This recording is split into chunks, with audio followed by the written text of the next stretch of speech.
भूगर्भिक समय। पृथ्वी का निर्माण लगभग 4.65 अरब वर्ष पहले हुआ था। वैज्ञानिक पृथ्वी के इतिहास में घटित घटनाओं का वर्णन करने के लिए भूगर्भिक समय पैमाने का उपयोग करते हैं।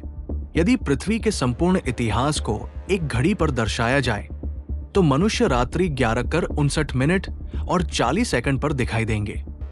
स्नोबॉल अर्थ पृथ्वी के इतिहास में एक घटना थी जब ग्रह लगभग पूरी तरह से बर्फ से ढक गया था, जो 580 से 750 मिलियन साल पहले हुई।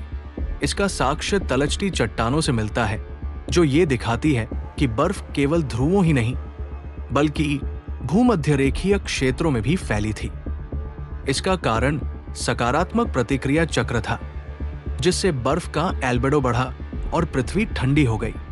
अंत में ज्वालामुखी गतिविधियों से कार्बन डाइऑक्साइड बढ़ने से तापमान बढ़ा और बर्फ पिघलने लगी।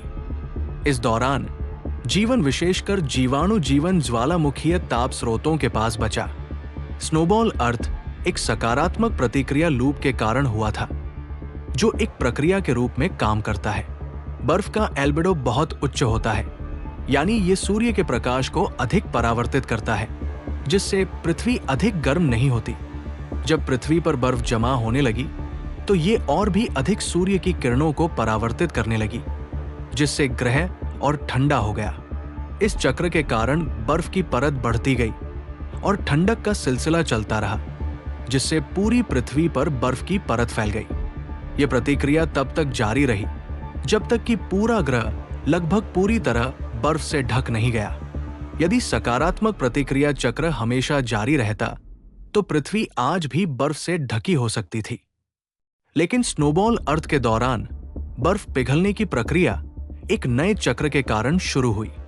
प्रमुख सिद्धांत के अनुसार ज्वालामुखी लगातार फटते रहे, जिससे कार्बन डाइऑक्साइड CO का उच्च स्तर वातावरण में जमा हो गया।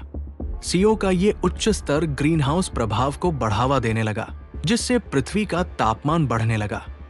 जैसे जैसे CO का स्तर बढ़ा, बर्फ धीरे धीरे पिघलने लगी, क्योंकि बर्फ और पानी का एल्बेडो अलग होता है। पानी का एल्बेडो कम होता है, यानी ये अधिक सूर्य की ऊर्जा को अवशोषित करता है। इस कारण पृथ्वी और गर्म हो गई और एक नया सकारात्मक प्रतिक्रिया चक्र शुरू हुआ, जिससे स्नोबॉल अर्थ का अंत हुआ। इसके अलावा माना जाता है कि जीवाणु जीवन ज्वालामुखीय क्षेत्रों के पास जीवित रहा, जहां गर्मी और ऊर्जा का स्रोत था, और वे कठोर बर्फीली परिस्थितियों से बचने में सफल रहे। पैंजिया वो विशाल महाद्वीप था जो लगभग 250 मिलियन वर्ष पहले पृथ्वी पर एकजुट था। ये महाद्वीप प्लेट टेक्टोनिक्स के कारण समय के साथ टूटने लगा। प्लेटों के एक दूसरे से दूर जाने के कारण पैंजिया के टुकड़े अलग हो गए और नए महाद्वीपों का निर्माण हुआ, जिनका आकार आज हम पहचानते हैं। उदाहरण के तौर पर दक्षिण अमेरिका और अफ्रीका कभी एक साथ जुड़े हुए थे। आज भी महाद्वीपों का स्थान बदलता रहता है और वैज्ञानिकों का मानना है कि भविष्य में लगभग 250 मिलियन साल बाद पैंजिया प्रॉक्सिमा नामक एक नया महाद्वीप बन सकता है। महाद्वीपीय बहाव कॉन्टिनेंटल ड्रिफ्ट का सिद्धांत अल्फ्रेड वेगेनर ने प्रस्तावित किया था, जिसमें उन्होंने कहा कि सभी महाद्वीप एक समय में एक विशाल महाद्वीप पैंजिया के रूप में जुड़े हुए थे। वेगेनर ने देखा कि दक्षिण अमेरिका और अफ्रीका जैसे महाद्वीपों का आकार एक पहेली की तरह एक साथ फिट हो सकता है। उन्होंने विभिन्न महाद्वीपों पर पाए गए समान जीवाश्मों, जैसे डायनासोर के अवशेष, का अध्ययन किया, जो ये दर्शाते हैं कि महाद्वीप पहले एक साथ थे और बाद में अलग हो गए। हालांकि वे इस सिद्धांत को पूरी तरह से समझा नहीं पाए, लेकिन उनके विचार बाद में प्लेट टेक्टोनिक सिद्धांत द्वारा प्रमाणित हुए। महाद्वीपीय बहाव का सिद्धांत तो सही था कि महाद्वीप एक समय में एकजुट थे और बाद में वे अलग हुए, लेकिन अल्फ्रेड वेगेनर इसके कुछ पहलुओं को पूरी तरह से स्पष्ट नहीं कर पाए। वेगेनर की खामियां, महाद्वीपों के अलग होने का कारण। वेगेनर ये समझाने में असमर्थ थे कि महाद्वीपों के बीच की दूरी बढ़ने और महाद्वीपों के खिसकने की प्रक्रिया का कारण क्या था। उन्होंने महाद्वीपों के आकार के मिलाने और जीवाश्मों के साक्ष्य का हवाला दिया, लेकिन वे ये नहीं बता पाए कि इन महाद्वीपों के खिसकने के लिए कौन सी ताकत काम कर रही थी। संभावित बलों का अभाव। वेगेनर ने यह अनुमान लगाया था कि महाद्वीपों को खिसकाने वाली ताकतें आंतरिक बल हो सकती हैं, जैसे पृथ्वी के भीतर से आ रही गर्मी, लेकिन वे इसके लिए कोई स्पष्ट वैज्ञानिक प्रमाण नहीं दे पाए।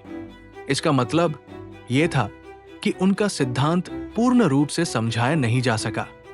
प्लेट टेक्टोनिक सिद्धांत का उभरना।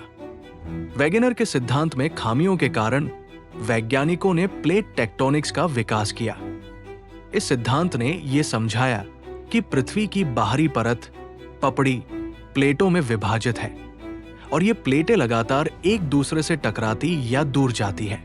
प्लेट टेक्टोनिक सिद्धांत ने यह स्पष्ट किया कि महाद्वीपों के खिसकने और उनकी गति का कारण इन प्लेटों का संचलन, टेक्टोनिक प्लेट मूवमेंट था, जो पृथ्वी के भीतर के गतिशील बलों जैसे मेंटल में होने वाली हलचल के कारण होता है।